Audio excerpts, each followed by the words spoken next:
अब बहुत से लोग हैं जिनको सपा प्रत्याशी पसंद आ रहा है, अच्छा। तो सपा के लिए भी कर रहे हैं और भाजपा के लिए भी कर रहे हैं। ये इंडिकेशन नहीं है कि आप पर्टिकुलर किसी पार्टी को करिए। मैं जनसत्ता दल। हमारी तरफ से किसी को कोई निर्देश नहीं है और हम अपना निर्णय लेने में स्वतंत्र हैं। अगर ऐसा ही करना होता तो हम खुल के कह देते। स्वाभिमान जो है वो प्रतापगढ़ के ही खून में स्वाभिमान है। स्वाभिमान पे चोट कहीं से हो रही है, इस तरीके की चीजें हैं। देखिए, हम सिर्फ कुंडा या बाबागंज नहीं, समूचा प्रतापगढ़, जी, वही कह रहे हैं, जो प्रतापगढ़ जनपद है, हमारा घर। जो सर्वे निकल के आ रहे हैं वो ज्यादातर समर्थक जो है वो नाराज बताए जा रहे हैं, समाजवादी पार्टी की तरफ जा रहे हैं, तो इस वजह से और ज्यादा सीटें फंसती हुई नजर आ रही है बीजेपी। तो जो जा रहे हैं वो स्वतः जा रहे हैं, जैसे यहाँ पे हमने करा है ना कि आप जाइए जहाँ, और मतदाता बुद्धिमान हैं, बुद्धिजीवी हैं, वो अपना हित अनहित, क्षेत्र का हित अनहित स्वयं सोच करके कर रहे हैं। हमने तो ये भी कहा कि जिसका चाहिए साथ दीजिए, वो नहीं सुनेगा तो हम तो वहीं हैं सेवा करने के लिए। अच्छा, आप समाजवादी पार्टी से कोई तलखी नहीं है? जी नहीं, कोई नहीं। प्रतापगढ़ को लेकर क्या कहेंगे, क्योंकि प्रतापगढ़ चर्चा में जो है वो कौशाम्बी से ज्यादा प्रतापगढ़ की चर्चा। लाइव प्रतापगढ़ में आपका स्वागत है, मैं दुर्गेश। दोस्तों, इस समय हम बेती कोठी में हैं 2024 लोकसभा चुनाव को लेकर के, जहां पूरे देश भर में तमाम सीटें जो है वो गर्म है। यूपी में विधानसभा चुनाव के साथ साथ जैसे कुंडा सबसे हॉट सीट रहता है, वैसे फिर से एक बार प्रतापगढ़ और कौशाम्बी सीट पूरे यूपी में ये सबसे ज़्यादा सियासी पारा गर्म है। तो कुंडा, क्योंकि कुंडा और बाबागंज जो है वो कौशाम्बी में, इस वजह से कौशाम्बी सीट भी काफ़ी ज़्यादा गर्म है। लेकिन इस बार जनसत्ता पार्टी जो है अपने कैंडिडेट न उतारने की वजह से यहाँ पर जो है वो ऊहापोह की स्थिति है और इसमें वोटर्स भी ऊहापोह की स्थिति में है। लेकिन 14 तारीख को जो है वो जनसत्ता दल के राष्ट्रीय अध्यक्ष माननीय रघुराज प्रताप सिंह राजा भैया ने ऐलान कर दिया है कि वोटर स्वतंत्र हैं। आज हमारे साथ राजा भैया जी हैं, इनसे हम जानने की कोशिश करते हैं कि आखिर वोटर स्वतंत्र तो हैं, ये तो कह दिया गया, लेकिन अभी भी जैसा हमने सर्वे किया वहाँ पर ये कहा जा रहा है दल के कुछ लोग जो है समर्थन समाजवादी पार्टी को उनका साथ दे रहे हैं। तो क्या कुछ ऐसी बातें हैं भैया, इस तरीके की खबर निकल के आ रही है कि समाजवादी पार्टी के समर्थन में जनसत्ता दल के कुछ लोग प्रचार कर रहे हैं, ये इसमें क्या सच्चाई है? बिल्कुल कर रहे हैं। अच्छा, और भाजपा की तरफ भी कर रहे हैं। अच्छा, भाजपा के भी, मतलब जो आपने कहा था। हमने कहा कि हम चुनाव में हमारा कोई हस्तक्षेप नहीं है। आप लोग अपने मन से जहां जिसको चाहे समर्थन करिए, आशीर्वाद दीजिए, प्रचार करिए, वोट दीजिए। बात वहीं समाप्त हो गई। अब बहुत से लोग हैं जिनको सपा प्रत्याशी पसंद आ रहा है, अच्छा, तो सपा के लिए भी कर रहे हैं और भाजपा के लिए भी कर रहे हैं। मतलब आपने हमारे अच्छा जी, वही कह रहे हैं, क्योंकि उनका कहना है कि ऊहापोह की स्थिति, कंफ्यूजन की स्थिति है कि भाई हम बता रहे हैं आपको, आप प्रतापगढ़ के हैं, घर के हैं, कोई पत्रकार और नेता वाली औपचारिकता के नाते हम नहीं बात कर रहे हैं। जब हम जनसत्ता दल का कोई प्रत्याशी मैदान में नहीं है, ठीक, हमारा किसी से गठबंधन भी नहीं है, हम एक दल के नेता हैं, एक दल बनाया है, ठीक है। अब सवाल ये उठता है, अगर आपका किसी से गठबंधन नहीं है तो एक दल के नेता के रूप में हम न किसी के मंच पे जा सकते हैं, न हम किसी का प्रचार कर सकते हैं। कार्यकर्ता और समर्थक बराबर ये पूछ रहे थे कि हम क्या करें। इस विषय में वो बैठक बुलाई गई कार्यकर्ताओं की, जिसमें हमने कहा कि जहाँ मन हो आपका आप जाइए। और जब हम किसी के लिए प्रचार करने के लिए कहते हैं, सहायता करने के लिए कहते हैं, तो एक ये जिम्मेदारी भी हमारी बनती है कि कल सुख दुख में वो व्यक्ति खड़ा रहेगा। तो हम इस दायित्व से भी मुक्त होना चाहते हैं।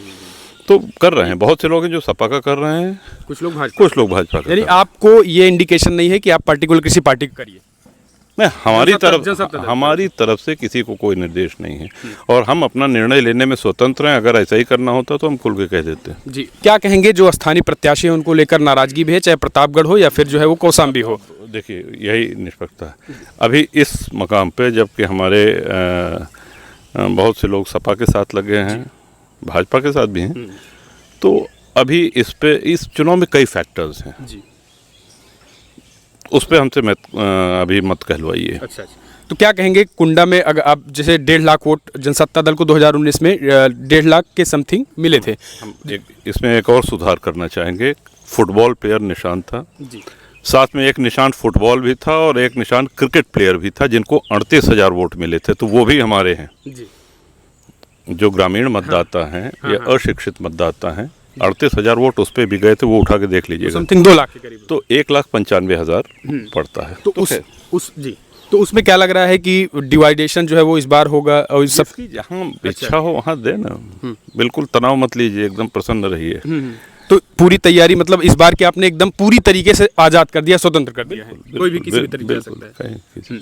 तो अब आगे की रणनीति, अब चुनाव के बाद जो है वो क्या लग रहा है कि कुछ बीजेपी से या किसी से गठबंधन? अब चुनाव के बाद तो विधानसभा चुनाव आएगा 27 में, उसमें लगभग 3 वर्ष बाकी हैं, तो फिर आपसे भेंट होगी, फिर बताया जाएगा। जी अच्छा, अब समाजवादी पार्टी से कोई तल्खी नहीं है? जी नहीं, कोई नहीं। प्रतापगढ़ को लेकर क्या कहेंगे, क्योंकि प्रतापगढ़ चर्चा में जो है वो कौशाम्बी से ज़्यादा प्रतापगढ़ की चर्चा है, प्रतापगढ़ में भी प्रत्याशी को लेकर विरोध है, तो आप मानते हैं कि प्रतापगढ़ में भी, इलाहाबाद में, प्रयागराज, कौशाम्बी, तीनों सीट, या फिर आपके जहां समर्थक है वहां आपने कह दिया है कि जिसको जहां वोट? जो हमने कहा है वो देखिए, संगठन तो पूरे प्रदेश में है ना, और शुभचिंतक भी पूरे प्रदेश में है, तो इस सभा के माध्यम से उन सभी को संदेश है। अच्छा, रही बात प्रतापगढ़ की, तो आपने स्वयं कहा कि वहाँ पे सीट फंसी हुई है कुछ इस तरह का।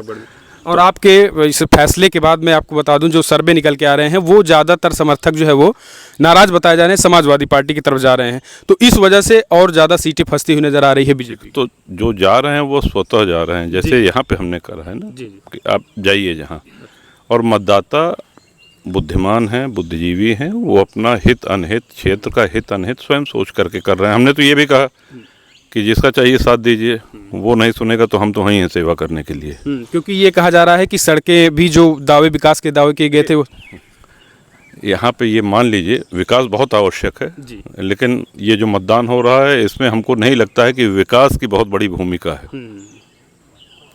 एक आखिरी सवाल, क्या लग रहा है कि जैसे कुंडा में कहा जाता है कि ये स्वाभिमान का गढ़ है, राजनीति का गढ़ तो है लेकिन स्वाभिमान का गढ़ है, स्वाभिमान जो है वो प्रतापगढ़ के ही खून में स्वाभिमान है, स्वाभिमान पे चोट कहीं से हो रही है, इस तरीके की चीजें हैं? देखिए, हम सिर्फ कुंडा या बाबागंज नहीं, समूचा प्रतापगढ़ जो प्रतापगढ़ जनपद है, हमारा घर है जी। और वैसे कहा जाए तो देखिए, हर व्यक्ति स्वाभिमानी होता है जी। हम लोग प्रतापगढ़ के हैं तो हम लोग को प्रतापगढ़ अच्छा लगता है, कोई मान लीजिए कानपुर का है तो वो कहेगा साहब कानपुर सबसे अच्छा है, कोई गाजीपुर का है तो उसको गाजीपुर, ये एक अलग विषय हुआ। लेकिन हाँ, जनप्रतिनिधि को जनसुलभ भी होना चाहिए, विकास कार्य कराने के साथ साथ, और जनता के सुख दुख में तत्पर सदैव खड़ा रहना चाहिए।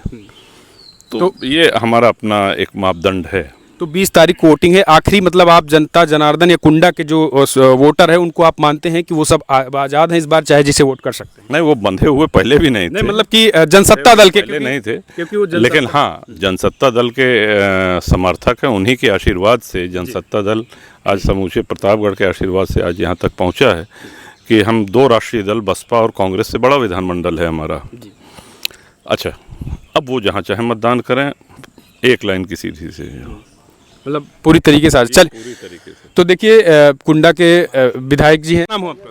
संदीप कुमार पटेल। संदीप जी, इस बार वोट किधर जाएगा आप लोगों को? हमारा वोट जाएगा साइकिल पे। साइकिल पे जी। तो क्या लग रहा है, आप जनसत्ता दल के कार्यकर्ता हैं? जी। इससे पहले किसको वोट करते थे? राजा भैया को। इस बार किसको? साइकिल पे। किसी ने कहा है अपने मन से? अपने मन से कह रहा हूँ। हाँ जी। किसको करेंगे वोट? साइकिल पे। प्रत्याशी कौन है? अरे प्रत्याशी जो नया खड़ा हुआ है पुष्पेंद्र सरोज जी। अच्छा, बीजेपी को नहीं करेंगे? नहीं जी। क्यों, क्या लग रहा है कि काम वाम नहीं किए जो सांसद जी थे? अरे अब जो किए हैं सब ठीक है, उसमें क्या, हमको हमारी इच्छा जो है वही कर रहे हैं। अच्छा हाँ, आप उन्हीं को करेंगे? जी। तो भैया आ जाइए थोड़ा सा, क्या लग रहा है कि आप लोग जो है अभी तक राजा भैया को वोट करते आ रहे थे, लेकिन इस बार जो है आप लोगों को आज़ाद कर दिया गया है कि आप जिसे मन करिए उसे वोट करिए, तो अब हाँ, स्वतंत्र कर दिया, अब आप लोग किसे देखते हैं? साइकिल पर। साइकिल पर जी। ऐसा क्या, क्यों बीजेपी को क्यों नहीं? बीजेपी से क्या, इतने लोग परेशान हो गए हैं जानवर से कि रात रात भर जानवर ही ताकें, घर में साल साल बीत जाता है, घर में सोने को ही नहीं मिलता, इतनी ज़्यादा महंगाई हो गई है कि जिसकी कोई लिमिट ही नहीं है। जी। महंगाई और जानवरों की समस्या है या फिर और कुछ समस्या है? बहुत सारी समस्याएं हैं, ठीक है, जानवर तो विशेष तौर से हैं, ठीक है। राजा भैया ने उस दिन क्या कहा था, आप लोग जब 14 को गए थे तो? 14 को गए थे तो राजा भैया ने कहा कि जो है आप लोग स्वतंत्र हैं, किसी भी कैंडिडेट को आप वोट दीजिए, हमारी तरफ से कोई बाधा नहीं है, ठीक है, और जो भी कैंडिडेट को वोट दीजिएगा आप सोच समझ के दीजिएगा, यदि वो आपको सुविधाजनक होगा तो ठीक है, नहीं हम तो आपकी सेवा में तत्पर ही हैं। हाँ। तो अब आप लोगों ने मन क्या बनाया? तो हमने मन बनाया पुष्पेंद्र सरोज जी को वोट देने के। जी। विनोद सोनकर को नहीं करेंगे? नहीं जी। तो कुंडा बाबागंज से कितने वोटों से निकल रहे हैं पुष्पेंद्र सरोज जी? समथिंग 1 लाख। 1 लाख प्लस यही निकलेगा, यानी जो पहले 1.5-2 लाख के करीब जो जनसत्ता को मिला था 2019 में, वो इस बार ऐड होगा। जी जी विनोद जी को, पुष्पेन जी को। हाँ, क्यों भैया, पिछली बार कितना मिला था जनसत्ता को यहाँ पे? 1,68,000। 1,68,000 वोट। तो इस बार वो 1,68,000 वोट किसके खाते में जुड़ रहा है? पुष्पेन सरोज के। पुष्पेन सरोज के। तो कुंडा बाबागंज से ही जीत निकल जाएगी। हाँ, एकदम 100%। 1 लाख प्लस से हम चुनाव जीतेंगे। 1 लाख प्लस वोटों से चुनाव हम जीतेंगे। पुष्पेन सरोज जी यहाँ से निकलेंगे। जी हाँ, टोटल मत जो पड़ेगा, पड़े मत का 1 लाख प्लस से हम चुनाव जीतेंगे। 14 तारीख को राजा भैया ने क्या कहा? राजा भैया ने कहा आप स्वतंत्र हैं। आजाद कर दिए थे। जी हाँ, किसी को नहीं कहा था कि आपने वोट करें। कि बिल्कुल नहीं। लेकिन आप लोग सपा को करेंगे। जी हाँ, हम इंडिया गठबंधन। इंडिया गठबंधन को जी हाँ, वोट करेंगे। जी हाँ। चलिए, तो ये देखिए कुंडा है, देखिए विकलांग है। आ जाइए भैया, आप काफी बुजुर्ग हैं, विकलांग हैं, क्या कहेंगे कि इस बार वोट आपको किसको जाएगा? पुष्पेन सरोज जी को। अच्छा, अभी तक किसको देते आ रहे हैं? अभी तक माननीय राजा भैया को देते थे, जनसत्ता पे, जनसत्ता दल पे। तो इस बार सपा को वोट जाएगा? जी जी जी। ऐसा क्यों, क्या लग रहा है, ऐसा क्या क्यों? अरे हम लोगों ने काफ़ी सोच विचार के, मतलब राजा भैया के जो है दूषित कार्यक्रमों जो भाजपा ने किया था उसका जो है विरोध करके जो है हम लोग सीधे सपा पे जो है जुड़ाव कर रहे हैं। सपा पे जुड़ाव कर रहे हैं। जी जी जी, इस बार जिता रहे हैं? बिल्कुल एक तरफा जा रहा है? एक तरफा जाएगा भैया। सभी जनसत्ता दल के लोगों का एक तरफा जा रहा है? एक तरफा जा रहा है भैया, पूरी सपा पूरी तरह। साइकिल कौन दिया आपको? साइकिल हमारे राजा भैया, माननीय राजा भैया ने दिया है। अच्छा, जी। ये जो गाड़ी है आपको जी राजा जी भैया जी ने जी दी? जी जी हाँ, आप जी इसी जी से चलते हैं? जी जी जी जी। अच्छा, ये देखिए पीछे आप देख लीजिए, इसमें लिखा भी है सप्रेम भेंट माननीय राजा भैया जी। तो उन्हीं के जो ये सक्रिय कार्यकर्ता हैं, ये सारे लोग जो है वो आप देख सकते हैं। इनका साफ कहना है कि जो है वो इस बार समाजवादी पार्टी इंडिया गठबंधन को वोट किया जाएगा। ये कुंडा का माहौल है, ये जनसत्ता दल के कार्यकर्ताओं का माहौल है। आप अपने सुझाव दीजिए, क्या सोचते हैं इस कौशाम्बी लोकसभा सीट पर क्या होने वाला है? सुझाव दें। इस वीडियो में इतना ही। जय हिंद, जय भारत।